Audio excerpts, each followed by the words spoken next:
And back here on Basketball on KFox, breaking down tonight's upcoming NCAA tournament second round matchup. I'm currently joined by Keisha Gordon. First of all, Keisha, thanks so much for donating a little bit of your time on what I'm sure is a very busy day for yourself. It is, but I enjoy it. Thanks, Justin. Have you thought about the fact that this could quite possibly be your last game at Miller Gymnasium? As the bracket you're in, it's filled with a lot of teams at the East Coast. Most likely, if the Bruins win tonight, you'll be headed out east. That being said, if this is indeed your last game at Miller Gymnasium, how special is it playing here tonight? It's a special night. I mean, we've been thinking about it, and I think us as seniors have talked about it too. I mean, we're only guaranteed 40 more minutes, and that could be in our last 40 minutes here. It could be the last 40 minutes of our season. So that makes things exciting. It makes you want to just keep going, and we have something to play for. Are you intimidated by the prospect of having to beat Lewis and Clark 4 times? People say it's really tough to win even 3 times in a row, but it seems like also you guys have done a better job against Lewis and Clark with every ensuing meeting. How challenging is the prospect of winning 4 straight times in one season against the same team? It's really hard, and I think that's really easy to forget.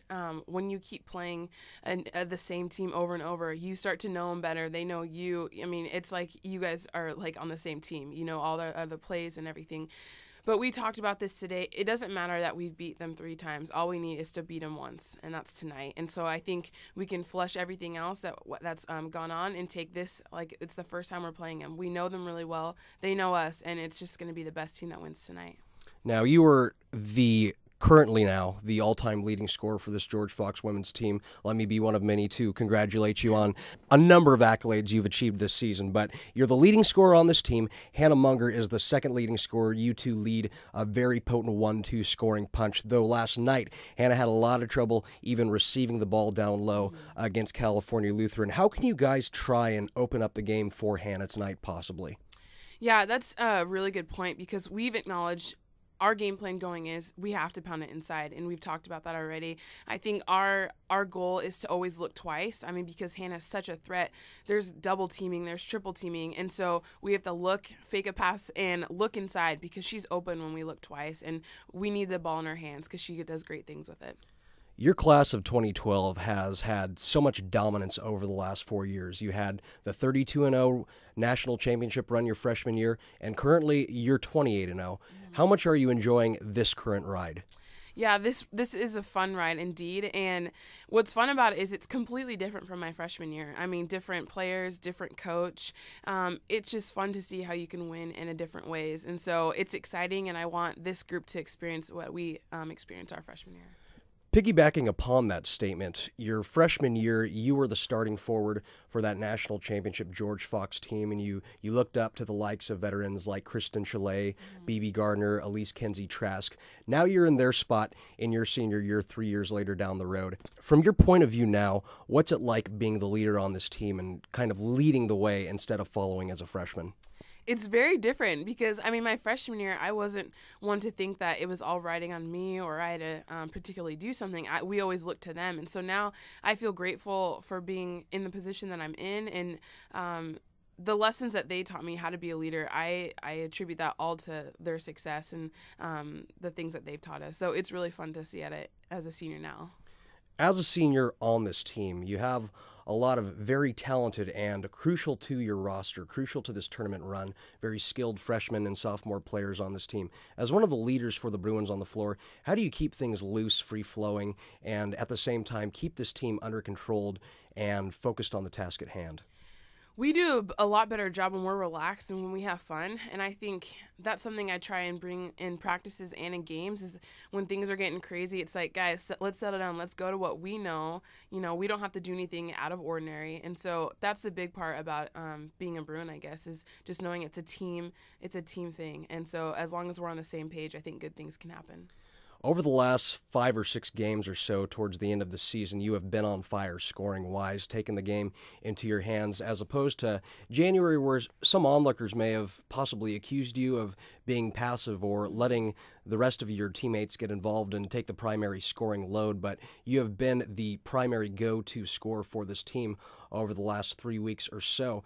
Did you actively seek out to achieve that scoring load, or has it just sort of naturally occurred? I think it's just naturally occurred. I'm not one to think I need the ball every possession. I'm going to be like, I'm going to be the teammate that it's whatever our team needs. If I need to be a passer, I'll need to be a passer. If I need to be the aggressor, then I will be that. And so that's just what I look to going into every game is what can I do for my team? And if it's in my hands, then it is. If it's not, then I know we can score another way. The past 3 meetings against Lewis and Clark have been very exciting, pretty competitive most of the way, and always extremely physical. That's a guarantee. Looking to tonight's matchup with Lewis and Clark, how do you and the Bruins prepare to handle such a physical matchup?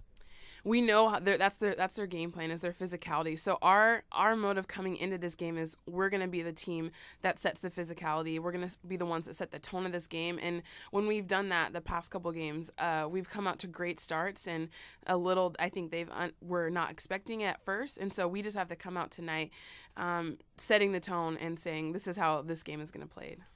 How big is it in your mind that what likely will be your final home game of your college career also comes against likely your greatest rival in Lewis and Clark? It makes it a lot more fun. I mean, this is what March Madness is all about, and these are the games that we look to, that we thrive on, and so this is such an opportunity that we have, and I think we can just take it right now. What's the confidence level for you and your Bruins team as a whole coming into tonight's contest against the Pioneers? I would say that we're not overconfident. You know, it's a game, but I think the most thing is that we're excited. We're excited for this opportunity. We know this is going to be a great game. It's going to be a battle, and we're confident in the things that if we do what we know how to play, good things will happen. There's a lot of different angles for this game, this being the 4th meeting with Lewis and Clark. Both of your teams are ranked in the top 10. You have your family and friends watching you at home. There's also, of course, that great one-on-one matchup between you, the 2012 Player of the Year in the Northwest Conference, versus Christina Williams of Lewis and Clark, she being the 2011 Player of the Year. So many different ways to look at it, including a Sweet 16 berth on the line. But what's the one thing that motivates you most to win this game tonight? The one thing that motivates us, I guess, is just getting to the next round. I think it's fun playing at home in front of our crowd. We have a great support system here. We're just trying to keep playing. We don't want this to be our last game. I think we have still so much to accomplish, and so we're not ready for our last game tonight. Great thoughts from you tonight, Keisha Gordon. Thanks so much once again for all of your time, and the best of luck to you and the Bruins tonight as you take on the Lewis and Clark Pioneers. Thank you very much, Justin.